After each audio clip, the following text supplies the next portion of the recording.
Fala aí, bicho. Tá. Tudo bom, cara? Prazer em revê-lo. Faz tempo que eu chegou, não. Não, cheguei agora. Prazer também. Cara, tem uma sensação que todo mundo fica olhando pra gente quando a gente chega em frente a essa casa, né? Fica. Aqui tem um cara. Oi, tudo bem? Eu sou o Rodrigo Alves e eu quis abrir esse episódio te dando só um aperitivo dessa cena que você ouviu agora. Essa gravação foi no comecinho do ano, em janeiro de 2022, no centro de Fortaleza. Bom, a gente tá aqui na rua 25 de março, 1071. Esse é o André Jonatas, do Serifa Cast. Não sou eu que tô com ele na gravação não, daqui a pouco você vai saber quem é.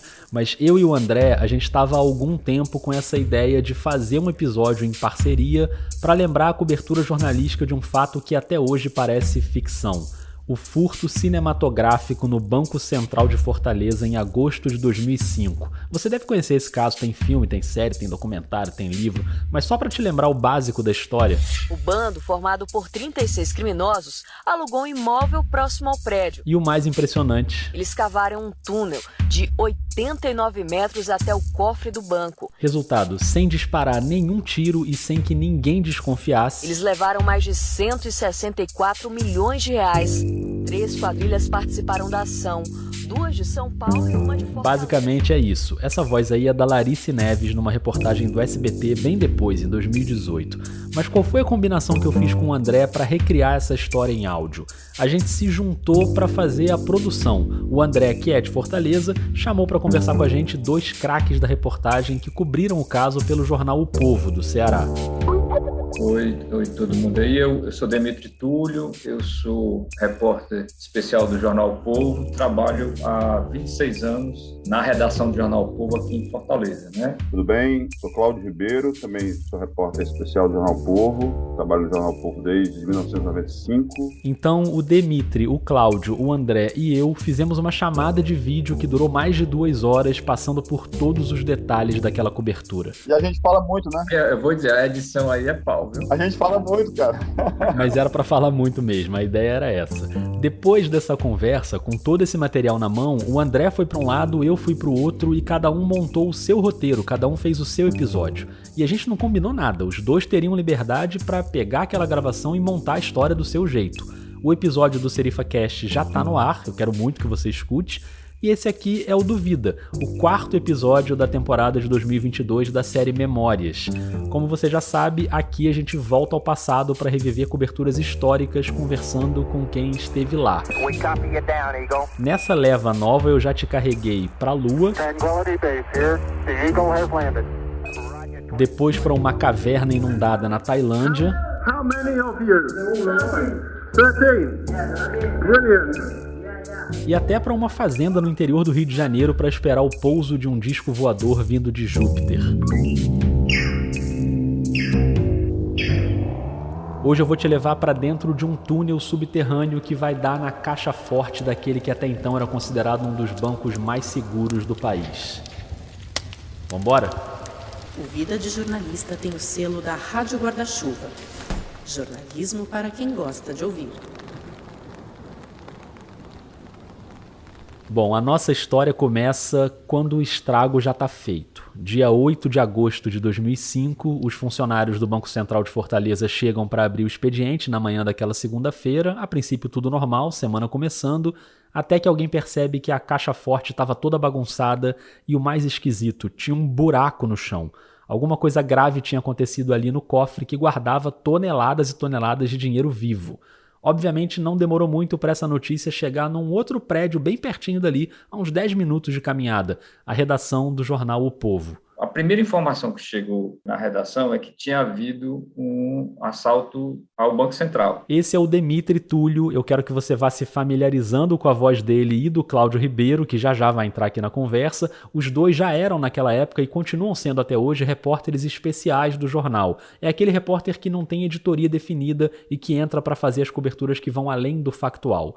Ali em 2005, a notícia de um assalto a banco na capital Fortaleza não era um negócio muito comum. Naquele naquele período, a gente tinha muito assalto a banco no interior do Ceará. A polícia prendeu 6 homens suspeitos de assaltos a banco no Ceará. Os homens foram presos depois de roubar um banco em Mauriti, cidade da região do Cariri. Nós acabamos de passar em frente à agência do Banco do Brasil, local do assalto. Quase toda semana, ou quase todo mês, você tinha muita quadrilha assaltando o banco e naquelas ações meio escandalosas, fechavam a cidade. Então, chamou a atenção, porque Fortaleza fazia muito tempo que não tinha assalto a banco. Dessa vez tinha sido não só em Fortaleza, como ali bem perto, a umas 4 quadras da sede do jornal. O editor de cidade na época, o Carlos Eli, chamou um repórter, o Dilson Alexandre. Chamou o Dilson e disse: Dilson, vá lá no Banco Central, ver que história foi essa. E o Dilson foi para lá. Quando o Dilson chegou lá... Ele já viu que aquilo não era um assalto comum. Na verdade, não era nem um assalto, né? Era um furto, porque não teve tiro, não teve ninguém ferido. Aliás, ninguém ficou sabendo, o banco estava fechado no fim de semana. O Dilson sacou rapidinho que o negócio ali era um pouco mais complexo. Ele ligou para o Caseli e disse: Caseli, é melhor mandar outro repórter, porque aqui parece que o negócio é grande. Mas ele pediu um repórter, né? Aí ele disse: porque parece que tem um buraco, que os caras entraram, não sei, mas tudo parece. O Caseli mandou o repórter. Depois ele ligou de novo e disse: Caseli, essa história aqui não é só isso, não. Ele começou a mandar repórter, mais de um, mais 2, mais 3, fotógrafos, não sei o quê.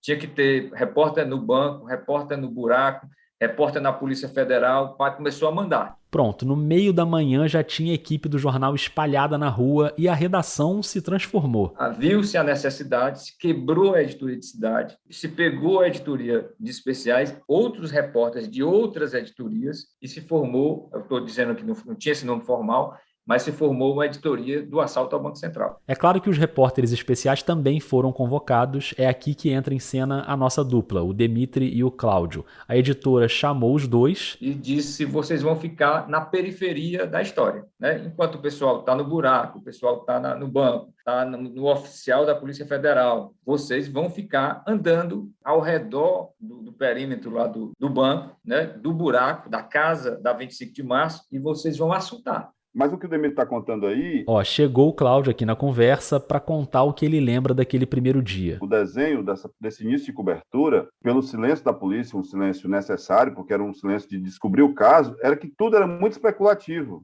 porque a polícia não soltava e a gente tinha que sair conversando, fazendo uma regressiva do caso, nessa conversa de bastidor, nessa conversa de balcão, assuntar com a vizinhança, assuntar com fontes. O meu descobertura era muito de ligar e tentar bater fio. A gente não tinha WhatsApp, era celular, bater fio. No caso do Cláudio, a cobertura ainda começou com um obstáculo extra. E eu lembro que eu estava numa crise de rinite ferrada. Mas assim, era aquele sofrimento para tentar puxar um oxigênio, para respirar, com a crise de rinite, mas enlouquecido de querer estar trabalhando na história, tentando levantar, conversar com gente. Todo repórter foi usando a sua habilidade, o seu repertório de fonte, de conversa, para apurar o caso. Não se falava de outra coisa.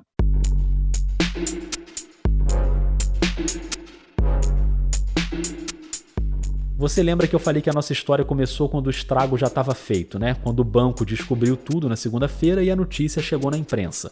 O Demitri e o Cláudio vão contar pra gente como começou essa apuração, mas para você entender direitinho o que rolou, a gente vai voltar para antes do estrago. 3 meses antes do furto, quando começou a funcionar na rua 25 de março, no centro de Fortaleza, uma pequena empresa chamada PS Grama Sintética.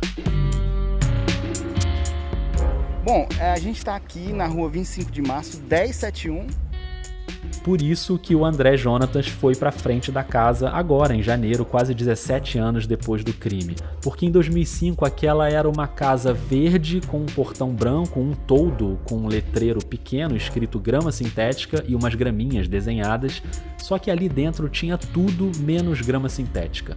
A empresa foi registrada na junta comercial, mas era só fachada. Nos fundos da casa, a quadrilha abriu um buraco no chão e começou a cavar o túnel que ia sair lá dentro da caixa forte do Banco Central. O famoso túnel que ele foi periciado, né, na época e concretado rapidamente pela polícia, né? Bom, agora eu vou pedir, eu só de pensar eu já fico com claustrofobia, mas eu vou pedir para você e eu vou tentar fazer esse exercício também. A gente vai fechar os olhos e se você estiver usando fones, a partir de agora você vai se imaginar dentro desse túnel.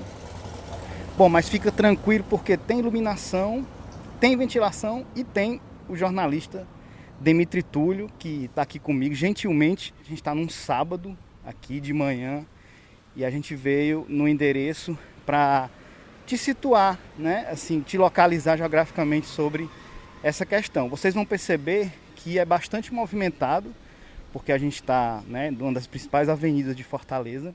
E mesmo com tanto movimento, ninguém percebeu nada porque os ladrões foram por baixo da terra. O buraco tinha uns 3 metros de profundidade e aí eles foram cavando até chegar no banco um túnel de mais de 80 metros de comprimento. Eles ainda fizeram 2 desvios no caminho, um para escapar de uma tubulação de esgoto e o outro já na parte final para sair numa área de acesso mais fácil dentro da caixa forte. No túnel só dava para andar agachado, eram 70 centímetros de largura, mas como o André disse, tinha iluminação elétrica, tinha ventilador, tinha mangueira para levar água, tinha até uma linha telefônica. E as paredes foram escoradas com 900 tábuas de madeira de 30 centímetros cada uma.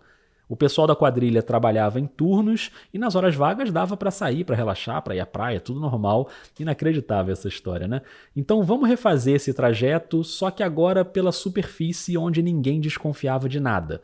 Vamos ouvir o Demetri, vamos para o nosso tour no centro de Fortaleza. Pronto, a gente vai fazer um tour agora. A gente está entrando agora exatamente no túnel, né? Está em cima da calçada, a casa está afastada um pouco, mas é como se a gente estivesse nesse túnel que está ali saindo da 25 de março, bem aqui, em frente ao hospital Luiz de França, e eles fizeram esse trajeto por debaixo desse solo que a gente está pisando. Certo? Você vê que é bem perto do banco exatamente, mas assim, quase que exatamente por baixo mesmo, por baixo total. Onde a gente está passando agora. É subterrâneo, tanto que eles eram chamados de topeiras. O nome da operação é Operação Topeira. Né? Topeira é aquele bicho que cava e vai lá e faz esse túnel. Esse túnel é 80 metros, você quando sai da esquina você já visualiza o banco, aliás, da calçada da 25 de março, você já visualiza o Banco Central, né? Você visualiza ele por cima da casa. E ele sai exatamente, esse túnel vai sair exatamente do quintal dessa casa, 1071. Agora você imagina a quantidade de terra que eles tiraram do túnel ao longo desses 3 meses, né? E a escavação era com pazinha de pedreiro, aquelas pequenas. A terra ia sendo colocada em sacos e aí era trabalho em equipe. Ficava um cara na entrada do túnel puxando esses sacos com uma corda por umas roldanas e na casa eles iam empilhando os sacos e tampando com paredes falsas para esconder. Depois iam espalhando no chão também e cimentando por cima. Assim o túnel ia avançando. A gente está exatamente na esquina da Avenida Dom Manuel com Heráclito Graça. Heráclito Graça. O túnel vai passar mais ou menos, se a gente tem aqui a 200 metros mais ou menos aqui. Né?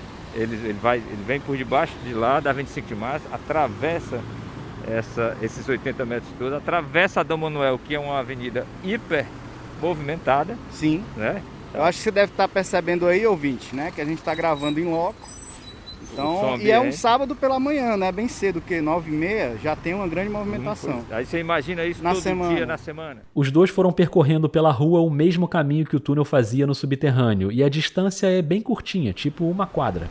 Estamos atravessando aqui, né? Na faixa de pedestre, a Avenida Dom Manuel. E já pisamos aqui na calçada do Banco Central, né? Que é um prédio imponente, fica bem na esquina. A gente está andando aqui na calçada do Banco Central, que é na lateral da Avenida Heráclito Graça, que o banco está à nossa esquerda, né? Você continua percebendo a movimentação de carros, né? É literalmente uma quadra. Uma quadra e você já pisa na calçada do Banco Central. E como o Demetri havia falado, né, quando chegam pessoas próximo, os seguranças realmente ficam olhando, eles estavam sumidinhos, a gente chegou aqui, eles já apareceram. Eles ficam lá em cima, às vezes eles reclamam. Só que aqui é público, a gente tá na calçada, né? Mas eles ficaram com medo, né? Agora imaginar que 2 assaltantes, né? Se a gente fosse 2 assaltantes, a gente ia entrar no banco, se os caras entrarem por debaixo da terra, por que a gente ia entrar de cara num sábado? Não tem sentido, mas eles ficam ali temerosos, né? Natural. E vamos encerrar que os policiais de segurança continuam olhando pra gente. Os policiais que hoje ficam de olho em quem se aproxima do banco, na época eles nem ficaram sabendo de nada. Naquele fim de semana, em 2005, os ladrões chegaram no fim do túnel, abriram um buraco no chão e saíram dentro da caixa forte. Eles arrombaram 6 caixas com dinheiro, esvaziaram totalmente 4 delas e parcialmente as outras 2. O circuito interno de segurança não pegou nada, porque a empilhadeira grande que eles usaram para tirar o dinheiro ficou bem na frente da câmera, e o buraco também estava encoberto por um estrado de madeira. Da noite de sexta-feira até a tarde de sábado, eles tiraram dali 3,5 toneladas de dinheiro em notas de 50 e carregaram tudo isso de volta pelo túnel até chegar na casa, sem disparar nenhum tiro, sem ninguém perceber. Aí veio a manhã de segunda-feira, o banco abriu e a gente volta para aquele ponto da história, o começo da cobertura. O que não faltava era detalhe para descobrir ali, né? Vamos voltar para nossa conversa porque o Demitri e o Cláudio começaram a apurar pelas beiradas, longe das fontes oficiais. Então a gente saiu atrás, porque a polícia é muito chata nesses momentos, né? Ela, logicamente, que ela tem que fazer a investigação, mas às vezes também ela vai no conta-gota ou então ela só passa para quem ela quer. Então o papel da gente era ir buscar essa informação no meio da rua. Ouvir e ouvir. O que é que o Demitri fez? Foi para um bar que ficava perto daquela casa e entrou num primeiro momento sem se identificar como jornalista. Fui para lá para tomar uma Coca-Cola, para comer alguma besteira, fazer de conta que estava ali comprando, mas para ficar ouvindo quem eram essas pessoas daquela casa. Estavam ali ele e uma repórter do Estadão. A Carmen Brasil, correspondente aqui. Os dois ali assuntando e o dono do bar começou a falar sobre a movimentação e sobre o Paulo Sérgio, que na verdade era um nome falso, Paulo Sérgio de Souza, que deu nome à empresa de fachada, a PS Grama Sintética. O Paulo era uma espécie de relações públicas da quadrilha e o dono do bar foi contando como era o convívio com ele. Disseram que esse cara era um cara simpático, gente boa. Não, era gente boa, ele distribuía boné aqui, ele pagava almoço, bebida, tranquilo, o Paulo Sérgio. Ele era esse relações públicas, ele era esse cara legal que não deixava nada acontecer ali, que desconfiassem que eles eram assaltantes, né? Você tinha vários homens ali, você tinha muita gente dentro de uma casinha. Né? E esse começo de apuração ali na encolha quase foi por água abaixo, porque do nada entrou no bar uma repórter de televisão. A repórter lá de televisão, toda bonitona, grandona, não sei o que, papapá, chega lá em cima do salto, toque, toque, toque, toque, toque, toque, toque. E aí olhou pro cara do dono do bar, que a gente estava conversando com ele, já estava amolecendo o cara, aí gritou, quem é o dono do estabelecimento? Aí o cara já se tremeu, né? O cara já veio com a câmera, o cara disse, sou eu. Ele disse, eu preciso gravar com o senhor sobre o assalto ao Banco Central. O cara, logicamente, no meio daquela confusão, Polícia Federal, Polícia Civil, Polícia Militar, confusão, ele disse, não, mas eu não sei de nada, não foi aqui, não. Não estou dizendo isso, não. Eu quero conversar com o senhor sobre como é, o que aconteceu, se o senhor viu alguma coisa. Ele disse, não, eu não vi nada, eu estou aqui no... Aí disse, não, mas a gente grava com o senhor de costa, de não sei o que. Quer dizer, a repórter chegou e ela quase que atrapalha o que a gente estava fazendo, para mostrar também a diferença de abordagem. O Demitri depois se identificou como jornalista, mas naquele momento ele só queria pegar a confiança do dono do bar. A pessoa de repórter de televisão já vai bonito, né? Então já chama atenção, né? Ainda bem que eu sou feio, né? Estou ali, parecia que eu fui comer um sanduíche que ele estava pedindo. Então o cara já se compadeceu ali e disse, bora conversar. E aí, porque você vai lá, o que eu estava conversando com ele era miolo de pote, né? Sentado no balcão com essa outra repórter, que é uma repórter muito boa, e conversando, entre uma coisa que bebia, rapaz, mas o que aconteceu aí? Pois é. Então, esse senhor foi o primeiro a começar essa conversa e a começar a soltar alguma coisa. Toda a informação que ele dava, mesmo a fofoca, a gente foi juntando esses pedaços e foi começando a costurar. O que a gente não tinha de oficial, a gente foi construindo na rua.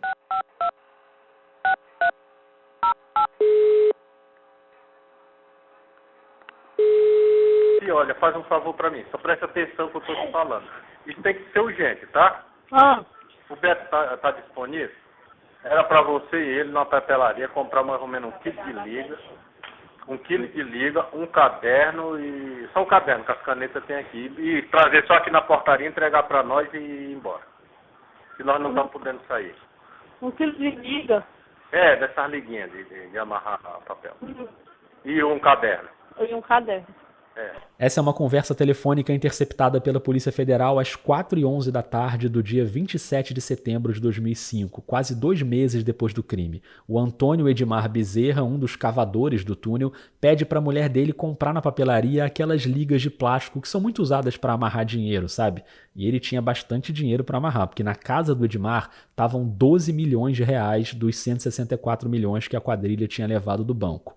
Da tarde de sábado até a descoberta na manhã de segunda, o grupo teve umas 44 horas para fugir. Eles espalharam cal, aquele pó branco, né, pela casa toda para apagar as digitais e saíram em vans que depois foram abandonadas. Alguns foram para Boa Viagem, no Ceará, outros para São Paulo e outros se espalharam pelo país. O Edmar ainda estava na casa dele, na periferia de Fortaleza. Dá para você arrumar alguém para vir de moto aí, para você vir? Ou só entregar aqui, buzinar na porta, comprar, buzinar aqui na portaria, eu pegar e você vai embora? Vou ver aqui, qualquer coisa eu ligo pra tu. É responsa. Eu sei que é responsa, mas eu vou arrumar moto aonde? Pega um mototáxi então, manda o Beto vir, você compra e pede pra ele vir de mototáxi, tá bom que eu pago. É responsa, filho, isso aí. Tá bom. Entendeu? Tá, tchau. Tchau.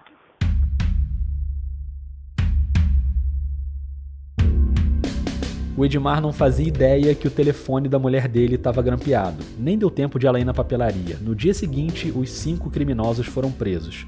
Essa ligação, que está entre as 130 mil horas de áudio que a Polícia Federal interceptou só nos 3 primeiros meses depois do furto, dá uma ideia de que o crime perfeito não acaba quando o último saco de dinheiro sai do túnel.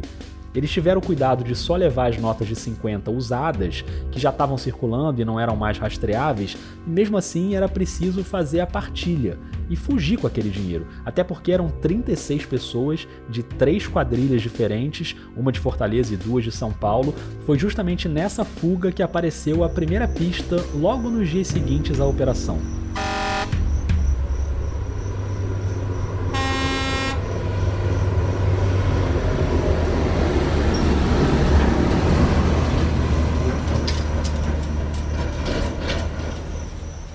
Eu quero que você imagine uma carreta, um caminhão cegonha daqueles enormes, levando 10 carros na estrada.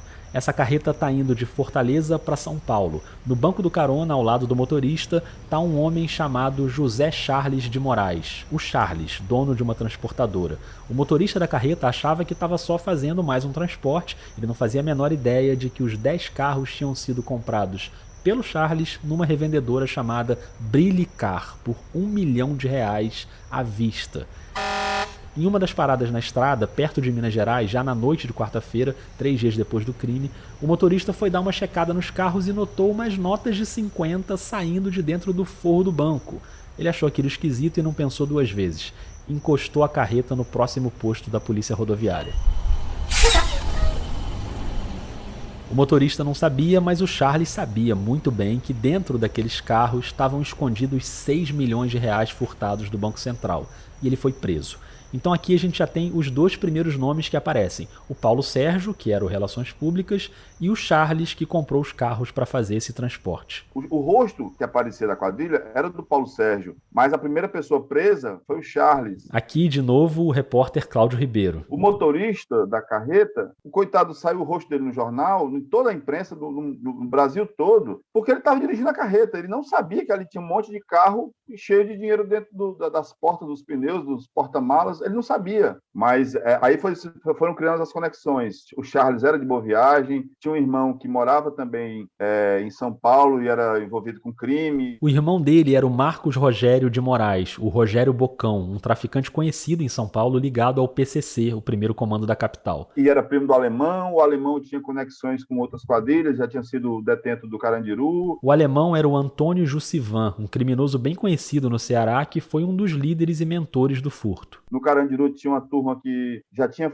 escapado por túnel. O Moisés Teixeira da Silva, ele que tinha fugido do Carandiru por um túnel 4 anos antes. Pelo apelido dele, Tatuzão, você nota que ele entendia desse negócio de túnel. E aí foram fazendo conexões, levantando quais eram os nomes e tal. Isso aí foi construindo a história da investigação. É claro que essa investigação é complexa e cheia de personagens. Se você quiser saber os detalhes, tem também uma série novinha da Netflix em 3 episódios, chamada 3 toneladas. Recomendo, dá um play lá também. Furto, caixa forte, buraco, túnel, é óbvio que isso não é um crime simples.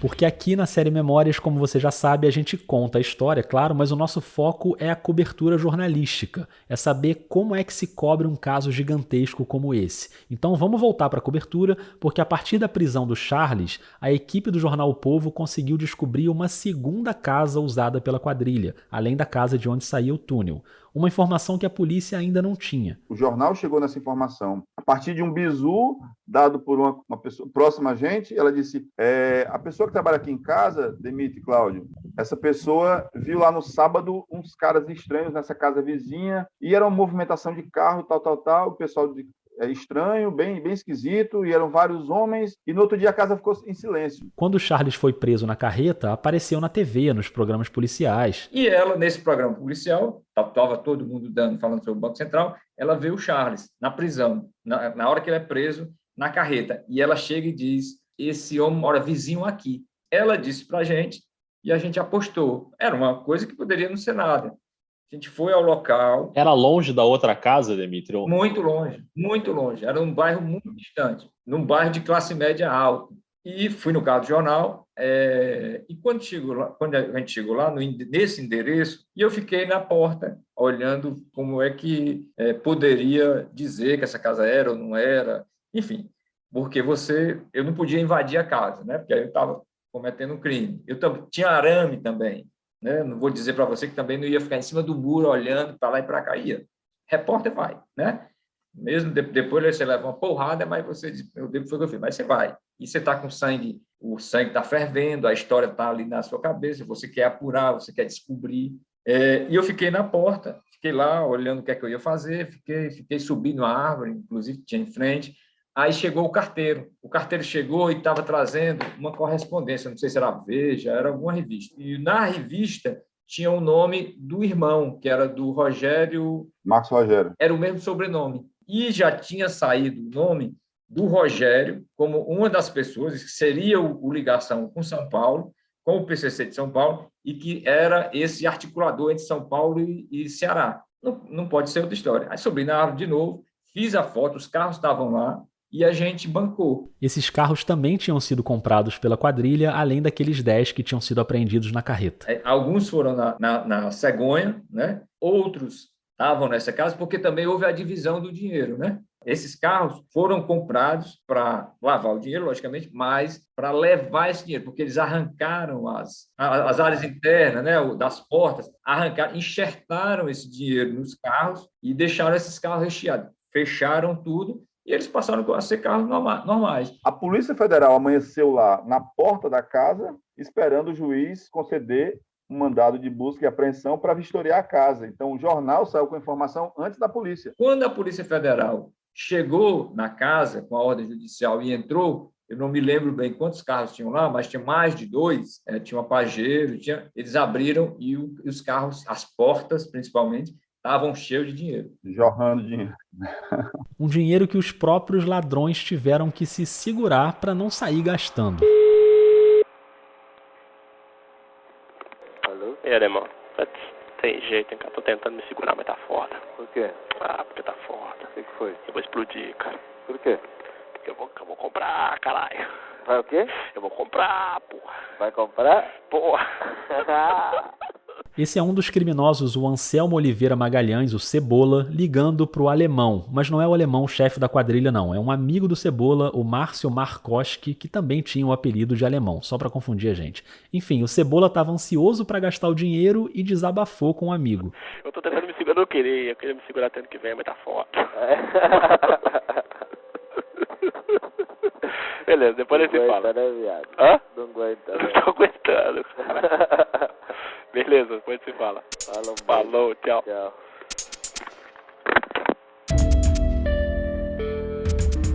Os telefones estavam todos grampeados pela polícia e no ano seguinte o Cebola foi preso. Ele conseguiu um habeas corpus, foi solto, mas em 2007 ele foi assassinado junto com esse amigo, o Markoski. Os dois foram encontrados mortos dentro de um poço na cidade de Arujá, em São Paulo. Tem várias histórias desse tipo com os integrantes do bando. O fato é que os caras precisavam esconder e depois gastar 164 milhões de reais. 164.755.150 reais. Não é pouco dinheiro não. Você imagina a operação para espalhar essa quantia por aí. As passagens aéreas foram compradas com dinheiro vivo, foi em cash, não foi cartão, foi em cash, pagaram 8 passagens, 6 passagens. Eu lembro que a pessoa que a gente conversou do aeroporto, que a gente foi no guichê, e a pessoa disse, os caras vieram aqui e compraram tudo de dinheiro vivo. Esse dinheiro saiu de caminhão, saiu de carro, saiu... se falava do avião, se falava da lancha, depois essas duas histórias foram descartadas, mas é porque era muito dinheiro.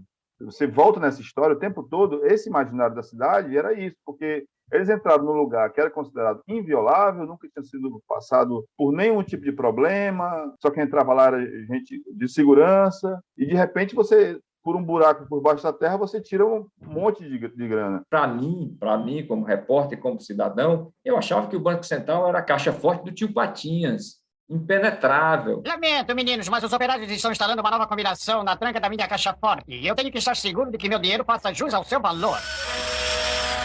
Prontinho, patrão, a tua fortuna está trancadinha. Bom trabalho, amigos, e sem horas extras. Para mim, a ligação que eu fazia era aquela caixa forte que a gente via na revista em quadrinho, que quase ninguém entrava. Os irmãos Metralha tentavam e não entravam. Oh, meu Deus, os irmãos Metralha! O chão da caixa forte tinha 1,10 metro de espessura. 1,10 metro. Os caras usaram lá aquela maquita diamantada, aquelas super feroz para furar concreto. 1,10 metro. Eles furaram o chão da caixa forte.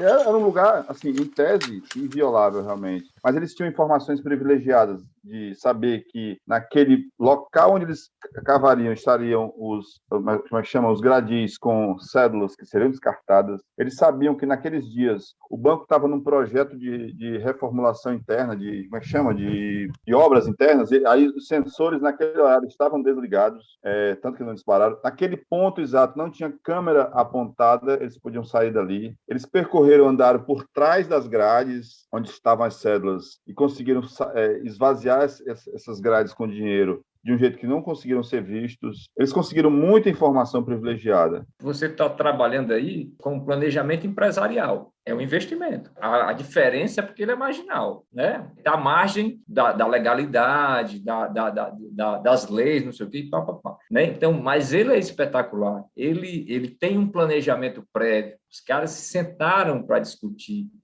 isso. Os caras contrataram quem entendia de engenharia, pegaram a planta do banco. Os caras não deram nenhum tiro.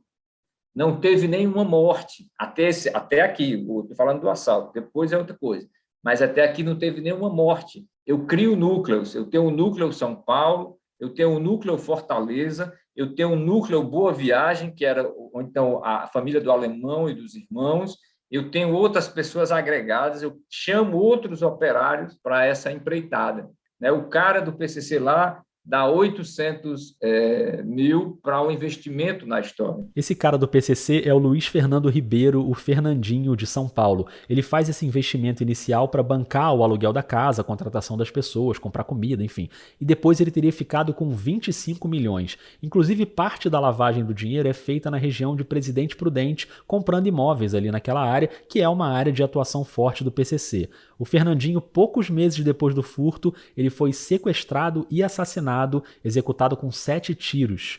Esses desdobramentos eram comuns para um esquema tão complexo e essa complexidade também tinha que existir no planejamento da polícia e da imprensa, que é a parte que mais interessa para a gente aqui. Esse desmembramento que o jornal fez de soltar repórter para todo lado, essa capilaridade, foi que ajudou muito a construir essa apuração. Pessoal, vão para a rua. Repórter na rua, vamos gastar solo aí, vamos embora pisar. E aí iam para um lado, para o outro, para a fonte, e ficavam na fonte oficial, ficavam na fonte de telefone, ficavam na fonte da rua, ficavam no banco, ficavam tentando levantar coisas, ficavam construindo esse cenário todo histórico, cinematográfico, policial e tudo mais. A cobertura mais grossa, são 3 meses. Mas, logicamente, como tinha falado aqui, essa cauda da apuração, ela tem uma temperatura no começo muito alta, depois ela baixa, né? Então, tem todo um planejamento, tem toda uma história que cria uma narrativa na sua cabeça e na cabeça do repórter que você quer costurar as pontas, né? E já conhecendo o Demitri e o Cláudio, eles estavam nessa apuração periférica, fora do factual, mas é óbvio que eles ficaram doidos para entrar no túnel, para entrar na casa. A casa era um grande fetiche para a informação, né? Que a gente queria saber o que é que tinha dentro daquela casa, né? Como é que era a estrutura daquela casa. A gente já tentou entrar na casa, eu acho que a partir do primeiro dia. No segundo dia eu tentei, porque como os outros repórteres não conseguiram, mandaram os especiais tentar entrar. Vão lá, as fontes de vocês, chorem, berrem. Eu cheguei a entrar na casa no segundo dia, foi no terceiro, fui até o quintal com o fotógrafo, acho que era o Evilásio, que a gente já tinha feito a proposta de percorrer o túnel. E, logicamente, o editor, ele não tem limites, né? O editor não tem limite.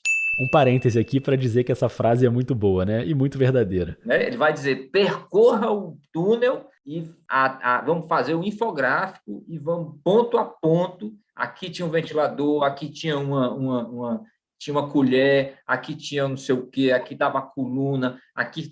Lógico, e ele tem que fazer isso mesmo. Ele tem que fazer. Tem que botar o teto lá em cima, né? Para ver o que rola. Claro, para ver o que é que eu consigo.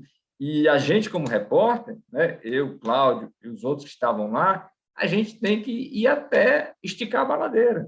Né? A gente tem que esticar mesmo. Esticar ao ponto de, se a polícia deixasse, entrar num túnel onde só cabia uma pessoa engatinhando. Esse túnel era um fetiche, mesmo com a claustrofobia, ou sei lá o que o repórter tem, que repórter é gente, repórter não é herói, é porque a gente acha que é herói, mas medo daquele troço cair, medo de ter alguém lá dentro e ainda fazer alguma coisa, medo, sei lá, medo de ter um corpo, mas a vontade de botar a cabeça percorrer o que os caras fizeram e botar a cabeça dentro do... A chaminé da felicidade, né? A chaminé da felicidade. Quem é repórter entende bem isso, né? Claro que não tem felicidade nenhuma na história, é um crime, mas ali no exercício da profissão, a felicidade do jornalista é conseguir acesso à informação, seja percorrendo o túnel, seja entrando na casa, e nem sempre dá, né? Mas sempre dá para apurar de um jeito ou de outro, como fizeram o Cláudio e o Demitri. E mesmo quase 17 anos depois, fica a sensação de que ainda pode ter mais coisa para descobrir. Tem muita coisa, assim, Rodrigo, que esse fim de semana decisivo da viabilização do plano, eu queria ter muito detalhe disso, sabe? Esse momento inicial aí é sensacional. Esse plano todo foi pensado, se fala que foi no fim de semana, numa casa de praia, no Icaraí, Cumbuco, naquela região. Eles ficaram lá trancados e discutindo, bebendo, numa farra, e rapaz, é possível entrar, é possível assim...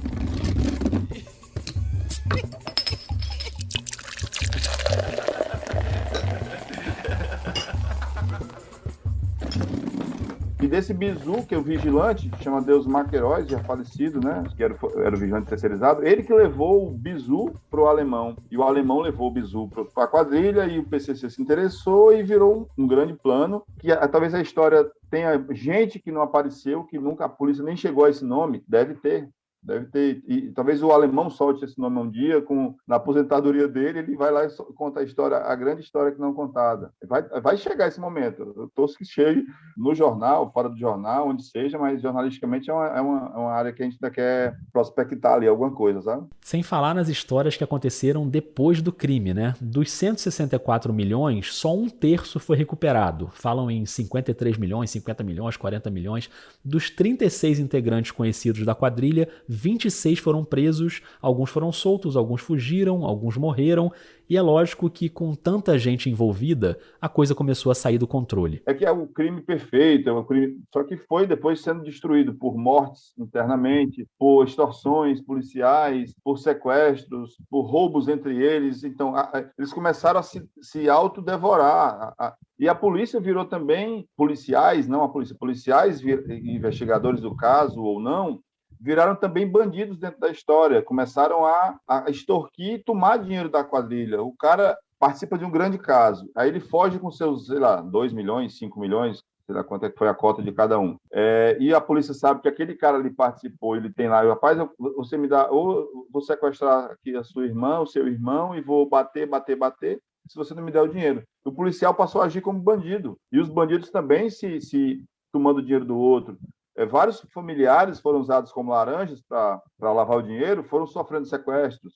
O alemão teve parentes que sofreram. Já que o Cláudio falou do alemão, só para você saber o destino de alguns dos personagens que a gente citou aqui, o alemão foi preso em 2008 no Distrito Federal, foi condenado a 49 anos de prisão, depois teve a pena reduzida para 35. O Fernandinho, financiador, como eu falei, ele foi sequestrado e morto em outubro de 2005, mesmo com a família dele pagando um resgate de 2 milhões.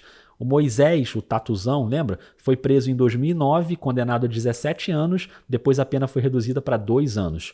O Charles, o da carreta, foi preso em 2005, condenado a 36 anos, com a pena reduzida para 18. E o irmão dele, o Marcos Rogério, foi preso em 2007, mas fugiu em 2011. Até hoje pipoca a notícia de alguém que foi preso, alguém que fugiu, alguém que morreu. Depois de 13 anos foragido, um dos integrantes da quadrilha que furtou mais de 160 milhões de reais do Banco Central em Fortaleza, lembra dessa história? Pois é, ele foi preso aqui em Brasília. Essa história não acaba nunca. Não contamos nem um terço, né, cara? Pois é, essa dupla aí descobriu tanta informação sobre esse caso. Que tinha um delegado da Polícia Federal, que eu não vou dizer o nome, me interessa também, que esse cara pediu a quebra do sigilo telefônico meu e do Cláudio, que é uma loucura, porque a gente tinha tanta informação, mas é porque a gente vivia atrás, feito rato atrás de queijo, que ele pede a procuradora do caso para a procuradora quebrar o sigilo, e ela aceitou. Só que o juiz disse, vocês estão enlouquecidos? O que é que os jornalistas têm a ver com o assalto ao Banco Central? Eles têm alguma participação? Não. Então não pode ser. Mas então chega até essa loucura. Olha que isso tem quase 2 décadas e não podia ser mais atual, né? Jornalista sendo perseguido. É o tipo de coisa que vale a gente refletir hoje em dia. E eu também sempre convido você que está ouvindo para pensar no aprendizado dessas coberturas. Tem um aprendizado muito grande de apuração, né? Repórter aprende muitas coisas também na marra. Você aprende muita coisa na faculdade, logicamente, mas quando você está na rua, quando você está na dificuldade, ou quando você está na arrogância, ou quando você está no discernimento, aí você começa a ver o que é que você faz errado, o que é que você não fez errado numa cobertura como essa. Numa cobertura grande, né? Uma cobertura que aconteceu há quase 17 anos e exigiu um esforço de equipe, que inclusive rendeu ao Jornal O Povo um prêmio ESSO. Um trabalho assim envolve muita gente. Alguns foram citados aqui, né? Editores como o Carlos Eli, a Fátima Sudário, repórteres como o Dilson Alexandre, o Flávio Pinto, o Luiz Henrique Campos, que é entrevistado no documentário da Netflix, os fotógrafos, enfim, todo mundo. Rodrigo, cara, envolveu a equipe inteira. A gente aprendeu ali a fazer um tipo de cobertura, que o jornal até já tinha uma expertise boa de fazer quebrar a ruptura, ter a ruptura da redação, né? O desenho da redação ser desfeito para criar aquela editoria coordenada, muito bem coordenada. Eu lembro que assim, a redação, acho que ela nunca foi tão viva num caso, sabe? Assim... E essa história era um livro sendo escrito ao vivo, porque você tinha várias frentes para apurar, várias, né? E a gente teve a oportunidade de trabalhar nesse caso e tá falando dele 16 anos depois e querendo ainda apurar alguma coisa, querendo contar de novo. Pode contar de novo quantas vezes vocês quiserem, que a gente vai estar aqui para ouvir, é só chamar. Muito obrigado ao Cláudio Ribeiro, ao Demetri Túlio, obrigado ao André Jonatas pela parceria. Agora eu finalmente vou escutar o episódio do SerifaCast, né? Porque eu não escutei antes de fazer esse aqui do Vida, eu não queria me influenciar, então eu não tenho a menor ideia de como o André montou o episódio dele. Mas conhecendo o trabalho eu sei que tá muito bom, então vamos comigo ouvir o episódio do Serifa. Compartilha aí os 2 episódios, me conta o que você achou, marca o Vida no Twitter e no Instagram, @vida_jornalista. Se você ouve no Spotify ou na Apple, avalia lá o Vida com as estrelinhas. E se você é um apoiador ou apoiadora do podcast, muito obrigado, esse apoio é importante demais. Sem esse apoio, por exemplo, não teria essa trilha sonora lindona composta especialmente para esse episódio pelo craque Gabriel Falcão. Para apoiar o Vida é só escolher um dos planos mensais na Aurelo, no PicPay ou no Catarse. É só buscar lá por Vida de Jornalista. Eu sei que às vezes eu demoro um pouquinho para publicar episódio, é que tem que ficar caprichadinho, né? Tirando a trilha sonora do Gabriel, eu, Rodrigo Alves, faço todas as etapas da produção. A entrevista, nesse caso de hoje junto com o André Jonatas, o roteiro, a locução, a edição, a sonorização, Dá trabalho, mas vale a pena.